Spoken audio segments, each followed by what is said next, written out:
বন্ধুরা, তোমরা সবাই কেমন আছো? তোমাদের আশা করি তোমরা সবাই ভালো আছো। তোমাদের ভালোবাসায় আমিও খুব ভালো আছি। আমার আজকের রেসিপি একটা নতুন ধরনের রেসিপি তোমাদের সাথে শেয়ার করব। দেখো, এগুলো চিনতে পারছো দেখে বন্ধুরা? এগুলো কি বলো তো? তোমরা তো ভাবছো লাউ ঘষে রেখেছি। না, লাউ ঘষে রাখিনি। এগুলো হচ্ছে তরমুজের খোসার সাদা অংশটা একদম গ্রেট করে নিয়েছি। গ্রেট করে রেখে দিয়েছি।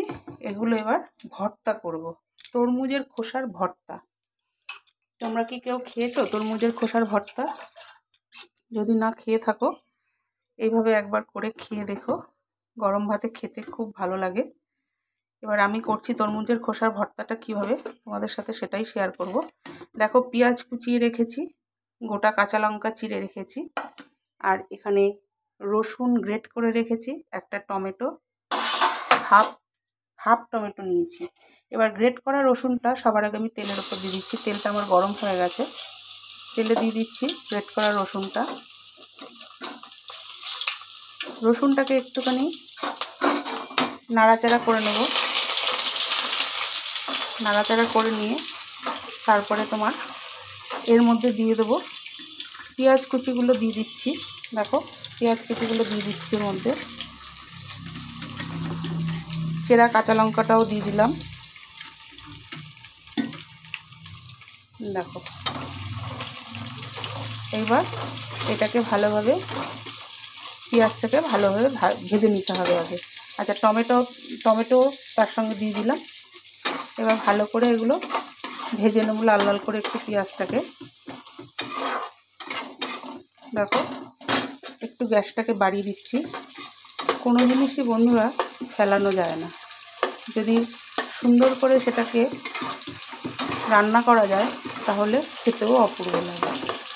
কোনো জিনিসই এখনকার দিনে ফেলানো যায় না। তার জন্য তরমুজটা খেয়েছি, তরমুজের খোসাটা আমি রেখে দিয়েছিলাম ফ্রিজে। আজকে গ্রেট করে নিলাম। গ্রেট করে নিয়ে তরমুজের খোসার ভর্তা তোমাদের সাথে শেয়ার করছি। এবার আমি পেঁয়াজটাকে লাল লাল করে ভেজে নিচ্ছি। রসুন পেঁয়াজটাকে ভালো করে ভেজে নিয়ে এর মধ্যে দিয়ে দিচ্ছি নুন, পরিমাণ মতো নুন দিয়ে দিচ্ছি। দেখো, এবার দিয়ে দেবো হলুদ, সেটাও দিয়ে দিচ্ছি পরিমাণ মতো। এবার দিচ্ছি কাশ্মীরি লঙ্কার গুঁড়ো, আর একটু দিয়ে দিচ্ছি কাশ্মীরি লঙ্কার গুঁড়ো। কাশ্মীরি লঙ্কার গুঁড়োটা একটু কালারের জন্য দিই। এবার দিচ্ছি কাঁচা লঙ্কা পেস্ট। আমি বন্ধুরা শুকনো লঙ্কা খাই না একদমই, ওই ডালে টালে দিই ফোড়নে, তাছাড়া খাই না। এ দেখো, দিয়ে দিলাম কাঁচা লঙ্কা পেস্ট, আর একটু দিয়ে দিলাম কাঁচা লঙ্কা পেস্ট। এবার ভালো করে এগুলোকে একটুখানি ভেজে নিতে হবে, কষিয়ে নিতে হবে আর কি। মশলাটাকে কষিয়ে নিয়ে এইবার তরমুজের খোসাটাকে যে গ্রেট করে রেখেছি এটাকে আমি চিপে চিপে, জলটা পুরো চিপে তারপরে এই পেঁয়াজ রসুনের সঙ্গে ভাজা করব দিয়ে। এরকম দিয়ে দিচ্ছি এর সঙ্গে, মানে জল শুদ্ধ দিলে পরে বেশি জলো জলো হয়ে যাবে। এটাকে এরকম চিপে চিপে তারপরে দিতে হবে। তোমরা নিশ্চয়ই মনে করেছো এগুলো লাউ গ্রেট করে রেখেছি। না না বন্ধুরা, এটা আমি তরমুজের খোসাই গ্রেট করে রেখেছি। তা কোনো জিনিস কি আর ফেলানো যায় বন্ধুরা বলো? সবই খাওয়া যায়, সুন্দর করে যদি রান্না করা যায় সবই খেতে ভালো লাগে। এর আগে আমি তরমুজের ঘন্ট করেছি, আবারও করব, করে তোমাদের সাথে শেয়ার করব। আজকে আমি ভর্তা করছি। যার যেরকম ঝাল প্রয়োজন সে সেরকম ঝাল দিতে পারো। মানে সবাই তো অল্প ঝাল খায় না, অনেক আছে বেশি ঝালও খায়। এবার এগুলো আমি ভালো করে চিপে চিপে সব দিয়ে দিচ্ছি এর মধ্যে। ফিরে আসছি পরবর্তী স্টেপে। দেখো বন্ধুরা, এবার কাঁচা লঙ্কা পেস্টও আমি দিয়ে দিয়েছি, সব নুন হলুদ দেওয়া হয়ে গেছে। এবার আমি দেবো একটু মিষ্টি, চিনি দিয়ে দিচ্ছি পরিমাণ মতো।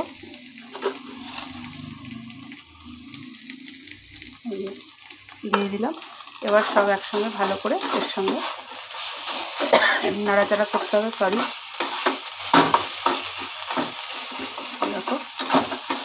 কিছুই না, একটুখানি শুকনো শুকনো করে একদম মাখা মাখা করে নাড়াচাড়া করে নিতে হবে।